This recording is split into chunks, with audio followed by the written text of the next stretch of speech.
He thought my login was a key to brilliance. He didn't know I'd already changed the locks. Tomorrow, in front of our biggest client, he'll present what he believes is genius strategy. What he doesn't know is that every slide, every chart, every number will collapse under the first real question. And I'll be right there, in the front row, watching his world implode. My name is Emma Clark. I'm 34 years old, senior data strategist at one of the largest consulting firms in New York. For 7 years, I've been the quiet architect behind projects that brought millions to the company. My colleagues call me reliable. My performance reviews praise my attention to detail. But the same line appears every year. Emma needs to work on her executive presence. That's corporate code for, she does the work, but we can't picture her leading. I know what invisibility feels like. I've watched junior analysts present my models to the board. I've seen managers repackage my insights with their name on the slide deck. I've stayed in the office past midnight fixing disasters no one else could solve, only to watch someone else smile for the credit. The truth is, I learned long ago, when you're invisible, you see everything. That's how I saw him. Liam Foster, 28 years old, business school graduate, expensive suit, expensive watch, and the arrogant calm of someone who has never been told no. He had one qualification that outshined all others. He was the CEO's only son. And in a firm like ours, that was more powerful than a PhD, more valuable than a decade of experience. When Liam joined, it wasn't through HR. It was at a Monday morning meeting when our CEO announced him with pride. My son will be taking a leadership role in our most critical accounts. He represents the future of the company. The future. That word stung, because I knew what it meant. The future was Liam in the spotlight, and me in the shadows, quietly making sure his spotlight didn't collapse. Our biggest client this year was Crestmont Industries, a $50 million engagement to rebuild their retail data infrastructure. The kind of project that defines careers, the kind of client you cannot afford to lose. Naturally, I expected to be buried in the back end as usual, doing the heavy lifting while Liam smiled for the cameras. And I was right. From his first day, Liam was a hurricane. He didn't ask. He demanded, "Emma, send me the quarterly churn analysis. Emma, I need the revenue projections by noon." "No, please, no thank you. Just assumption." And when he forwarded my reports, my name vanished. His signature appeared at the bottom. At first, I bit my tongue. I'd played this game before. But then he crossed a line. It was a Thursday afternoon, nearly 5 p.m., when Liam walked into my office without knocking. He leaned against the doorframe like he owned the place. "I need your login credentials for the Crestmont folder," he said. Not asked. Said. I paused. "Those are my working files, Liam. They're not ready for client use." He waved a hand as if brushing away a fly. "I just need some visuals for a deck I'm pulling together. Don't worry, I know what I'm doing. Send me the password." And just like that, he left. Expensive cologne lingering in the air. I sat there staring at my screen, 7 years of being overlooked flooding my chest. How many times had I been told I wasn't leadership material, while watching leaders like Liam, who couldn't explain a single formula, take credit for my work? Something inside me shifted that day. Not rage. Rage burns too quickly. This was colder, sharper. Calculation. I opened a new folder. Crestmont Final, EC. My initials at the end, subtle enough to be ignored. Inside, I began crafting a different kind of deliverable. Not lies. No, that would be too obvious. Instead, I built analyses that looked flawless at a glance, but were catastrophically wrong under scrutiny. A retention model with inverted formulas. A revenue projection based on outdated exchange rates. A segmentation strategy pulled from demographics. Crestmont hadn't targeted in a decade. Beautiful to the eye. Fatal in reality. Then I saved the real versions, clean, correct, airtight, into a separate, secured folder, complete with documentation trails and timestamps. If Liam wanted my login, I'd give it. and I'd give him exactly what he deserved. When the email arrived, "Send me your credentials ASAP." My reply was short. "Here you go. The files you need are in Crestmont Final. E.C. Send." The trap was set. Over the next 2 weeks, I watched Liam present my poisoned files in internal meetings, bragging about the insights he'd developed. His voice steady, his smile unwavering. I stayed quiet, nodding in support, documenting every misstep. Each claim he made bound him tighter to the lies. Each compliment he received from executives made his eventual fall heavier. Tomorrow, he will walk into Cressman's boardroom wearing his $3,000 suit and his father's confidence. He will project my corrupted files on a screen worth more than my car. And he will promise the impossible. And me? I'll be sitting in the front row, my leather folder on my lap, containing every real analysis, every timestamp, every piece of evidence. Waiting. The beauty of a trap is that the victim springs it themselves. The morning after I handed over my login, the entire office seemed to orbit around Liam. He walked through the halls like he was born to own them. Handshakes, easy smiles, the kind of polished confidence that money buys and upbringing reinforces. People leaned in when he spoke, laughed at jokes that weren't funny, nodded at insights that weren't his. I watched from the sidelines, unnoticed as always. That was my gift, really. Being invisible means you can study people in ways they can't study you. And what I saw in Liam was not brilliance, but bravado. He knew the language of leadership. Big words, polished gestures, but not the substance beneath. The first test came a week later in a team meeting. Liam presented my retention model, one of the poisoned files I'd planted. On the screen, charts glowed in corporate blues and greens, arrows pointing upward. He cleared his throat, voice carrying with authority. Our analysis shows a dramatic shift in customer behavior. Retention rates appear far lower than expected, meaning Crestmont has urgent opportunities to re-engage their premium clients. I almost smiled. That single sentence contained a time bomb. Across the table, Sarah from Analytics frowned. "Are you sure about that?" I thought retention had been improving, not dropping. Liam gave her a smile that could have been rehearsed in a mirror. "Sometimes data forces us to challenge our assumptions. That's why Crestmont hired us, to bring in fresh perspectives." The room nodded. No one pushed further. Not yet. But I logged the moment. 10:42 a.m., Thursday, January 12th. Screenshot saved. Each day, Liam pulled deeper from the poisoned well. He forwarded client emails my way with a one-line instruction. "Handle this." He stripped my name from models, slapped his initials on presentations, and passed them off as original thought. He was building a tower of lies, brick by brick, and he never noticed the foundation was already cracking. Still, I wasn't reckless. I built my insurance carefully. The real models sat in my secured folders, version histories intact. Every dummy file bore my digital fingerprints. Creation dates, embedded initials, metadata tags that couldn't be erased without leaving evidence. Each time Liam accessed my fake folders, my little script logged the event: date, time, IP address. He was unknowingly writing his own confession with every keystroke. 2 weeks before the client presentation, I overheard him in the break room boasting to 2 junior analysts. "Honestly, this project is a breeze. I've already developed new models that will blow Crestmont's executives away. They've never seen analysis this sharp." The juniors nodded eagerly, hungry to be in his orbit.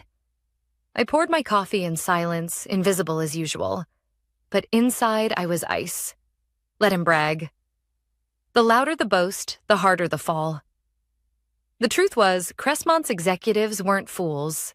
Margaret Hale, their CFO, was known for shredding consultants who showed up unprepared. I'd seen her in action once. Calm, polite, but deadly precise. She spotted an error in a competitor's projection in under 2 minutes and spent the rest of the meeting peeling back their assumptions until nothing was left. And that was the beauty of my trap. All it would take was one sharp question, one moment of scrutiny, and Liam's masterpiece would collapse into nonsense. He'd claim 40% growth in the dead of winter, recommend stocking summer apparel in December, argue that retirees were the prime demographic for a brand built on Gen Z trends. Impossible claims, fatal mistakes. But I wasn't naive. I knew Liam wasn't just some arrogant rookie. He was the CEO's son. Even when he failed, there would be an instinct to protect him. That's why my evidence needed to be bulletproof. Not whispers, not suspicions, but facts. Timestamps, logs, screenshots. A chain of proof so irrefutable that even family ties couldn't deny it. One late evening, as I organized my documentation, Marcus, the CEO and Liam's father, passed by my office. He paused at the door, surprised to see me still there. "Working late again, Emma?" I forced a polite smile. "Just making sure the Crestmont data is clean." He nodded approvingly. "That's why I trust you with the details. Not everyone has your discipline." Then he walked away, never guessing that his own son's fate was sealed in the very files glowing on my screen. By the third week, the tension in the office was tangible. Liam strutted with more confidence than ever, telling anyone who'd listen that Crestmont would double their investment once they saw his insights. Meanwhile, Sarah whispered to me privately, "Some of those numbers look strange. Are you sure they're right?" I gave her the same calm smile I gave everyone. "Trust the process. Everything will make sense soon." Inside, my anticipation grew. For 7 years, I had been the ghost in the machine, the woman no one remembered in promotions, the name left off the slides. But in 4 days, in a glass conference room overlooking the city, I would finally step into the light. And Liam? He would discover what happens when you try to steal from someone invisible. Because invisibility, I'd learned, isn't weakness. It's a weapon. The Friday before the Crestmont presentation, I arrived earlier than usual. The office was quiet, just the hum of servers and the faint whir of the cleaning staff's vacuum on another floor. I liked it that way. Silence gave me clarity. I poured myself coffee and opened the secured folder on my laptop. The real analysis glowed on my screen. Clean models, logical forecasts, projections grounded in reality. 8% growth in Q3, 5% in Q4. Manageable challenges, real opportunities, the kind of work that could stand up to scrutiny anywhere. Then, with one click, I opened the other folder. The poisoned one. Charts with inverted formulas, projections in the wrong currency, demographic targeting pulled from outdated years. Beautiful to the untrained eye, catastrophic to anyone who actually understood Crestmont's business. And those were the files Liam had been parading as his own brilliance for the past month. My little script confirmed it again. 27 separate logins from Liam, each download neatly logged. He'd even renamed the files, stripping away my initials, stamping his into the headers. The arrogance was breathtaking. That morning, HR sent out an internal email. Reminder, Crestmont presentation Monday at 9 a.m. Sharp, dress code, business formal. All hands in support roles should be prepared. In support roles. That's what I'd been for 7 years. The person in the corner, silent, fixing disasters while others got applause. But Monday would be different. Monday, I wouldn't just be in support. I spent most of the day preparing my portfolio.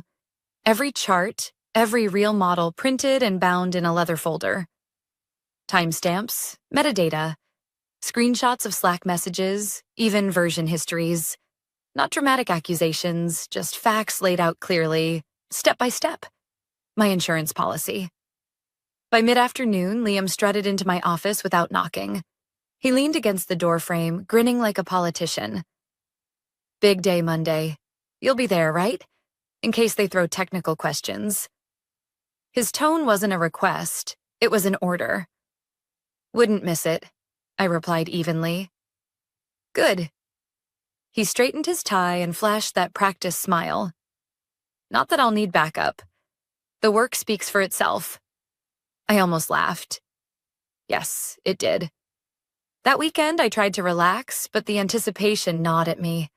I walked around the city, sat in cafes, pretended to read. But my mind kept circling back to Crestmont's boardroom, to the moment when impossible numbers would be projected on a 12-foot screen. Sunday night, my phone buzzed with an unexpected email from Marcus, our CEO. Emma, please bring supporting documentation to tomorrow's meeting. Liam mentioned you've been keeping the technical backups. I stared at the message for a long time. Of course. Liam was already building his escape route. If things went south, he'd try to redirect blame. Say I'd given him faulty numbers or claim I'd failed to clarify. He thought he was clever, lining up a scapegoat. But scapegoats don't usually carry portfolios of evidence. I typed my reply. Of course. I'll bring everything.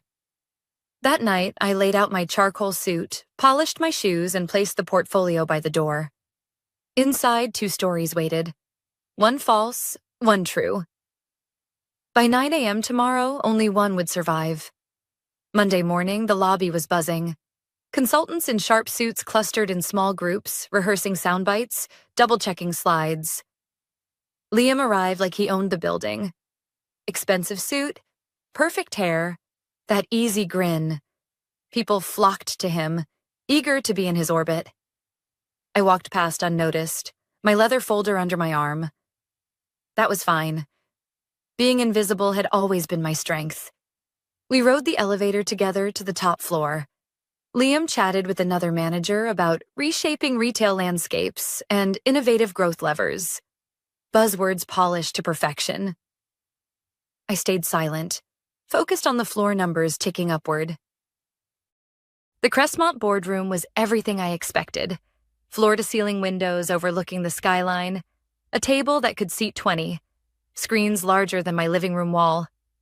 One by one, executives filed in. Margaret Hale, the CFO, with her sharp eyes and sharper questions. James Donovan, the CEO, calm and composed, the kind of leader who'd built an empire from nothing.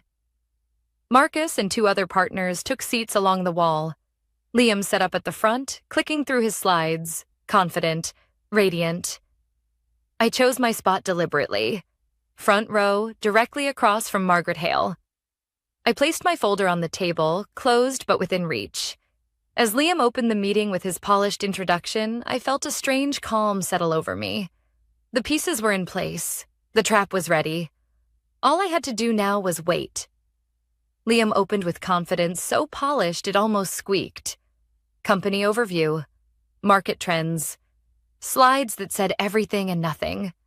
The room eased into a rhythm. Heads nodding, pens tapping, the ritual of corporate theater. Then he advanced to the first critical slide. Revenue projections. A neat line shot up in Q4 like a rocket. 40+% growth. In December, in the Northeast. Across from me, Margaret Hale lifted her eyes from the screen to Liam, then back again. Can you walk me through the assumptions behind that Q4 acceleration? Her tone was neutral, precise. Liam didn't miss a beat. We've identified underpenetrated winter segments. With targeted promotions and optimized inventory mix, we believe Crestmont can unlock outsized seasonal demand. Optimized? How? Margaret asked. No edge, just the knife laid flat on the table. We'll shift assortment to align with the new segments, Liam said. Increase heat in categories with the highest elasticity. It sounded like English. It wasn't saying anything. James Donovan, Crestmont's CEO, leaned forward. James, he said, we have 32 winters of data. We've never beaten Q3 in Q4, not once. Liam clicked again to segmentation. A tidy cluster plot labeled Primary Growth 55 to 70. Retirees is the engine of a brand built on athleisure and downtown pop-ups. Margaret's eyebrow lifted. You're suggesting our growth is driven by retirees? Emerging opportunity, Liam said. A neglected cohort with high lifetime value. Margaret glanced at her tablet, then back at the slide. Our revenue is 76% 25 to 34. That's not a belief. That's our internal data for the last 3 years. A thinning silence settled. Pens stopped tapping. Liam's smile strained but held. Sometimes internal views lag the market. We're challenging assumptions. He advanced to inventory optimization. A colorful calendar grid pulsed on the screen. The caption, Winter Mix Shift, Outerwear/Resort. It took 2 seconds for the room temperature to drop. James folded his hands. Are you advising we cut outerwear in December and expand resort? Based on projected footfall from travel-adjacent locations, yes, Liam said. Underexploited adjacency. Margaret didn't look up. Projected from which locations? Composite of Midwest and Northeast stores. Then why is the seasonal coefficient tagged Sunbelt 14? She asked, still reading. Because that's a Sunbelt coefficient. A ripple passed around the table. Even Liam's confidence flickered. That's a label artifact. The math is sound. Margaret lifted her gaze. Is it? She tapped her screen. Because your Q4 revenue sheet references FXUSDAUD at 0.74 in the conversion helper. We're a US retailer. Why are you converting Australian dollars? Liam blinked. We standardized currency to maintain... To maintain what? James asked, mild as snow. We sell coats in Chicago, not cairns. Someone near the end of the table coughed, the kind of cough that tries to bury a laugh. Liam's hand tightened on the clicker. He moved to churn. My inverted formula gleamed in corporate blue. Premium retention at 18%. Industry devastating. Margaret didn't even ask. Our last monthly cohort shows 82% retention for premium. This says 18. You're off by a factor of 4.5. New cohort definition, Liam said. We're using a stricter window to expose the leak. It's inverted, Margaret answered. Your denominator is wrong. A G 247 points to loss, labeled as keep her eyes flicked up, steady. Who built this? Team effort, Liam said smoothly. I led methodology. My folder felt suddenly heavy in my lap. I didn't move. I didn't need to. The room was doing the work. Mr. Foster, James said, voice soft enough to make everyone lean in. Do you understand our business? Silence. Liam opened his mouth, then closed it again. His father, Marcus, shifted on his chair along the wall, face unreadable. James looked past Liam to me. Emma, is there anything you want to add? Every head turned. The old reflex, to minimize, to stay small, flashed and died. I set my folder on the table, stood, and held up an HDMI cable. May I? I asked. James nodded. Liam stepped aside, stiff as a mannequin. I connected my laptop. The screen changed. Gone were the impossible spikes. In their place, a modest 8% in Q3, tapering to 5 in Q4, with confidence intervals and notes that matched Crestmont's reality. This projection accounts for 32 winters of historicals, I said. My voice surprised me. Calm, even. Footfall declines 59 to 63% after October across your Midwest locations. Any model showing Q4 outpacing Q3 is misspecified or mixing geographies. Margaret was already nodding. That aligns with our view. I clicked to segmentation. Primary revenue is 25 to 34, 76% last year, rising to 78 this quarter. The earlier analysis used 2014 segmentation logic. Crestmont repositioned in 2019, I advanced to inventory. Outerwear is correctly weighted for December through February. The resort lift in the other deck came from Sunbelt coefficients mistakenly applied to Midwest stores.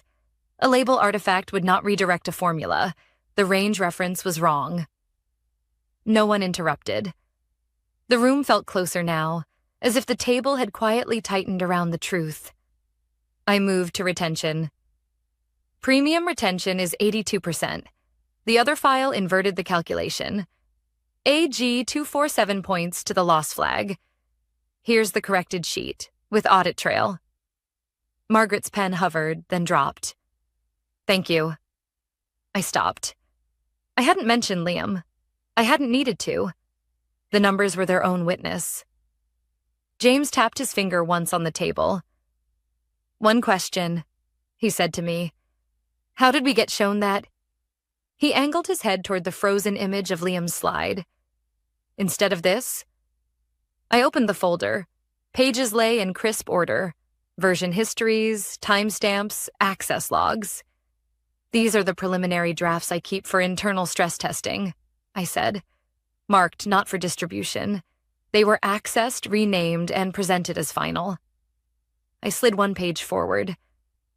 You'll see the metadata change on the distributed deck.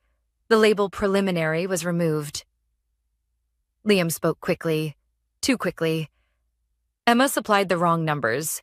I asked for the final file and she... The access log shows 43 downloads from my prelim directory in 4 weeks, I said, keeping my voice level. Each occurred after I flagged the final versions in our secured path. I didn't look at him. I looked at James. The client deserves accurate work. This, I tapped my screen, is accurate. Silence again, the decisive kind. James stood. We'll take 10 minutes, he said. Emma, please stay. Everyone else, give us the room. Chairs slid, paper rustled. Liam didn't move at first. Then he did, jaw set, eyes everywhere but mine. Marcus followed him out, a fraction too slowly. The door closed. The room felt larger. Margaret exhaled. Emma, she said quietly, can you deliver the analysis you just showed us under our timeline? Yes, I said, with authority to choose the team.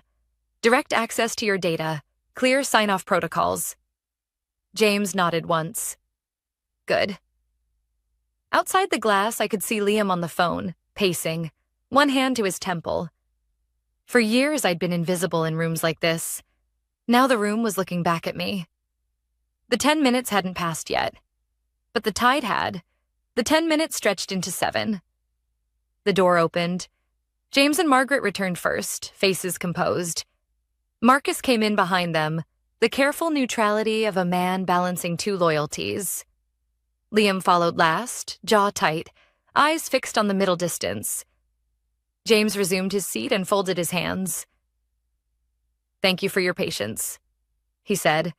We're continuing with the engagement under one condition. Emma leads it. Effective now.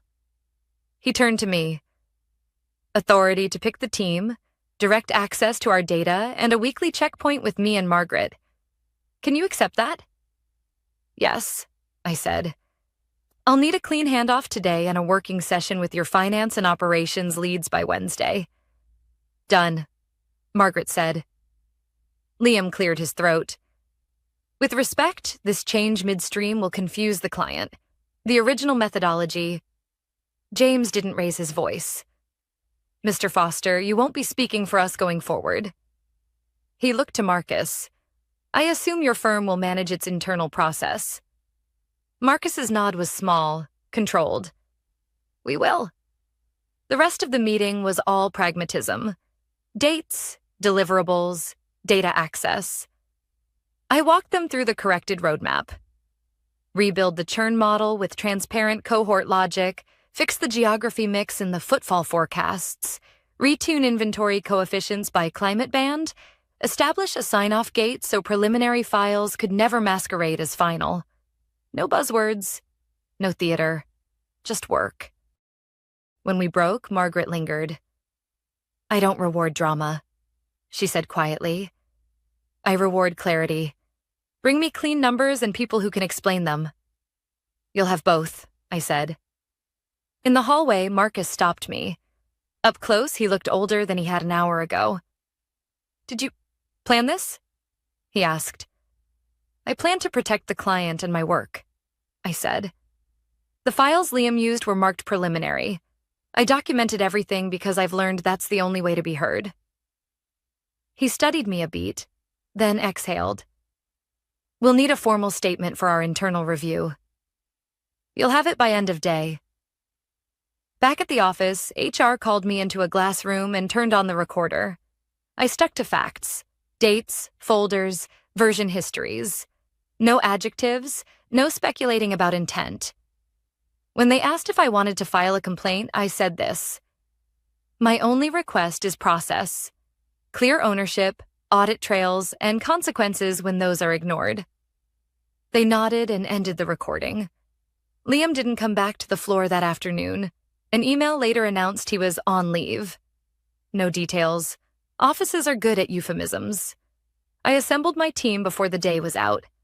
Sarah from Analytics, because she asked the right questions. Daniel from Ops, because he knew the store systems better than anyone.